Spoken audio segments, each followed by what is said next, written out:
Jazmín Garabano, estás con nosotros. Sí, Acá sí. estoy, sí, sí.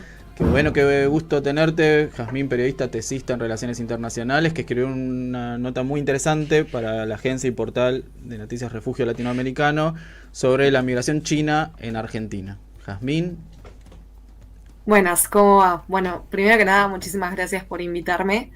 Sí, bueno, básicamente soy parte del equipo periodístico de Refugio Latinoamericano, que como todos sabrán es el primer medio con temática migrante, primer diario digital del país con esa temática. Y bueno, nada, en este caso esta es mi tercera nota que publico para el diario.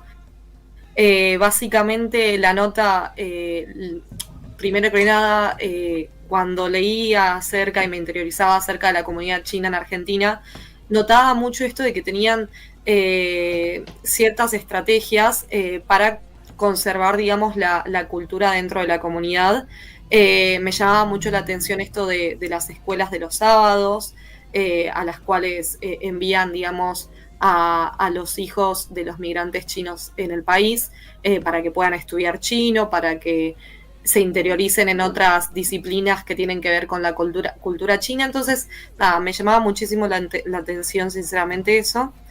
Y después de ver el documental Semillas que caen lejos de sus raíces, que está dirigido por Tomás Lipgott, que es un documental argentino acerca de la comunidad china en el país, noté que se reflejaban diversas historias que tenían que ver con esto de que ciertas madres migrantes chinas tenían este temor de que sus hijos se alejaran de la cultura china y desatendieran, digamos, lo que es el idioma chino, no aprendieran, digamos, sobre la cultura de su madre patria. Entonces me interesó muchísimo escribir sobre ese tema, así que Jazmín, tengo ahí un par de preguntas sobre lo que nos fuiste contando. En primer lugar, ¿dónde viste este documental? ¿Está disponible en alguna plataforma? ¿Se presenta en algún ciclo de cine, festival? el documental está disponible en Cinear.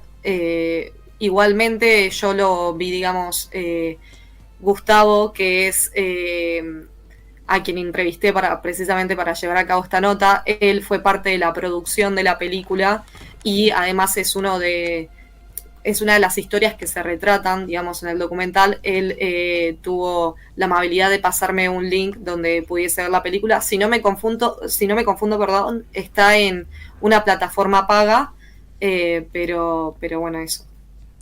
Muy bien. Cinear, que está abierto, en algún momento hubo alguna duda sobre su continuidad, pero está abierto ahí, es un portal también gratuito de acceso libre acá en Argentina. Exactamente. Y vos mencionabas ahí varios elementos de la cultura china-argentina, sino-argentina, que para ahí los que no lo conocemos, no investigamos el tema, no son algo ajenos y que estaría bueno, no sé, por ahí que nos expliques un poquito más. Primero, ¿desde cuándo estamos hablando de esta migración china? O sea, sabemos que está el barrio chino de Belgrano, entonces uno intuye que hay cierta institucionalidad de más o menos largo aliento, pero quizás no es tan lejana esa migración como, no sé, migración europea de principios del siglo XX, a fines del siglo XIX. Y por otro lado, ¿qué son estas escuelas de sábados? Bueno, primero que nada, para meternos un poco de lo que es la historia de la comunidad china acá en Argentina, tenemos que pensar que si bien la diáspora china inició en inicios del siglo XX, la realidad es que para hablar de la primera ola formal migratoria de chinos en el país, en Argentina, tenemos que pensar en la década del 60, del 70. Y después sí es verdad que para la década del 90 es cuando se amplía en números la migración china en el país, porque bueno, precisamente en la década del 90 los chinos veían como un destino bastante atractivo a Argentina para poder desarrollarse económicamente. Ellos entendían que a diferencia, por ejemplo, de otros países del hemisferio norte, podían venir a Argentina y no necesitaban tanta plata, digamos, para iniciar un negocio. Por eso mismo, cuando hablamos de la comunidad china, hablamos más que nada de familias que se dedicaron a actividades comerciales, como por ejemplo los supermercados o los restaurantes, y básicamente es esto, los números ampliaron en la década del 90. Actualmente la comunidad china es una de las más grandes en números en nuestro país, y la realidad es que la migración china en Argentina se sustentó bastante en lo que es el boca en boca, porque cuando llegaban migrantes chinos a nuestro territorio, surgía esto de que les comentaban a sus familiares y a sus amigos que podían desarrollarse económicamente acá en Argentina. Entonces, por eso hay una característica bastante importante, que es que la gran parte de la comunidad china proviene de lo que es una provincia en específico que se encuentra en el sur de China, que se llama Fujian. Así que eso es básicamente lo que podemos mencionar sobre la historia de la migración china en Argentina. Y lo que tiene que ver con las escuelas de los sábados, o sea, básicamente son centros educativos que se iniciaron básicamente para tratar de que las generaciones nuevas, los hijos de descendientes, los descendientes de migrantes chinos, claro, no perdieran el contacto con el idioma, con la cultura. Entonces, la comunidad china creó esto de las escuelas de los sábados. Los chicos, como todo, digamos, estudiante argentino, asiste durante la semana a una escuela básica, pero después los sábados son enviados a estas escuelas de sábado, que es donde aprenden, digamos, el idioma chino, tienen disciplinas deportivas que son típicas de China, aprenden cuestiones de la cultura. Entonces esta es como una especie de solución que encontró la comunidad china para que las nuevas generaciones no se alejen de lo que es la cultura china, porque la realidad es que cuando hablamos de la diáspora china a nivel global, siempre ha habido una constante histórica de que ellos no suelen alejarse de las costumbres que tiene que ver con todo lo que es China, no se alejan del idioma, y actualmente lo que se ve es que en Argentina precisamente se están alejando de la constante histórica las nuevas generaciones. Hay algo muy interesante, me parece, que aparece en tu nota, que es, si bien el foco está puesto en esta preocupación de la comunidad por la pérdida de esas raíces, también hay otro efecto que diferencia de lo que hacen otras comunidades asiáticas, que esos centros de enseñanza de idioma y de transmisión de su cultura están destinadas a sus descendientes y no es un espacio de intercambio con la población argentina, como en el caso de Japón, por ejemplo. En este momento en que está en crecimiento el interés, por ejemplo, por aprender el idioma chino. Claro, precisamente, bueno, de hecho, la segunda nota que escribí para Refugio es acerca de Nichiga Gakuen, que es un instituto educativo que surgió de la comunidad nipona, y la diferencia, por ejemplo, de la comunidad japonesa en Argentina, o mismo de la comunidad coreana en Argentina, lo que diferencia a la comunidad china es que estas escuelas son únicamente para descendientes chinos.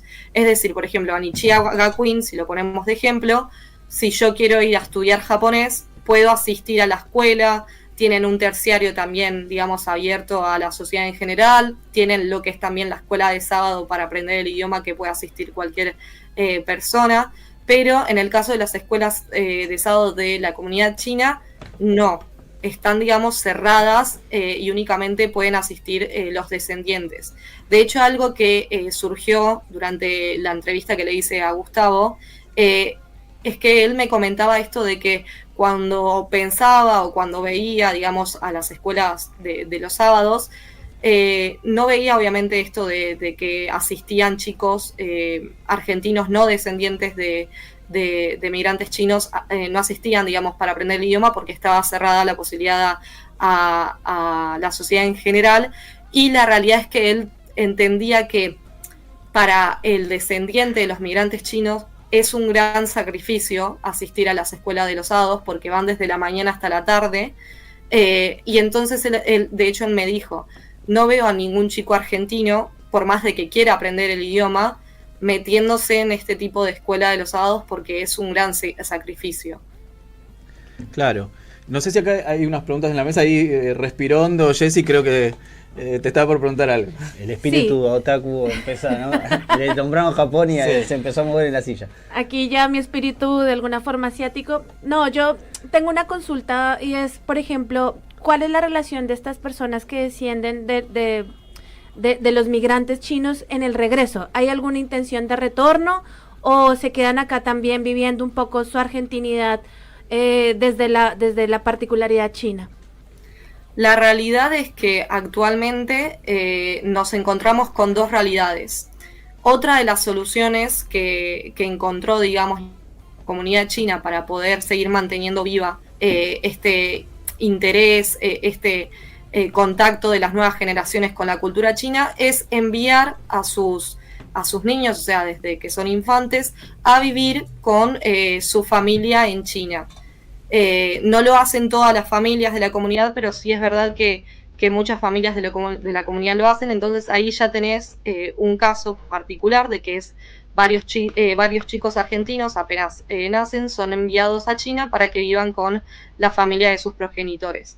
Y después, sí es verdad que aquellos descendientes que son más grandes, adolescentes y continúan viviendo en el país porque no fueron, digamos, enviados a China, comentaba con Gustavo precisamente de que tienen quizás el interés de comenzar a tener contacto con el idioma y con la cultura, si tiene algún plus económico para sus carreras profesionales y si en ese caso pueden, digamos, ejercer alguna profesión o en China o acá en Argentina, pero que tenga que ver con contacto de China. En el caso de que ellos no tengan ningún interés profesional en eso, la realidad es que no tienen el interés de retornar a China. Se diversificaron mucho lo que es los sectores laborales en los cuales trabajan, porque como ya mencioné anteriormente, el migrante chino que llegaba a la Argentina se dedicaba a la actividad comercial y actualmente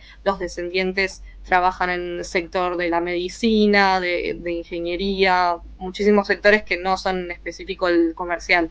Jazmín, muchísimas gracias por contarnos de la nota. Bueno, ya te tenemos que dejar para dar paso al siguiente segmento.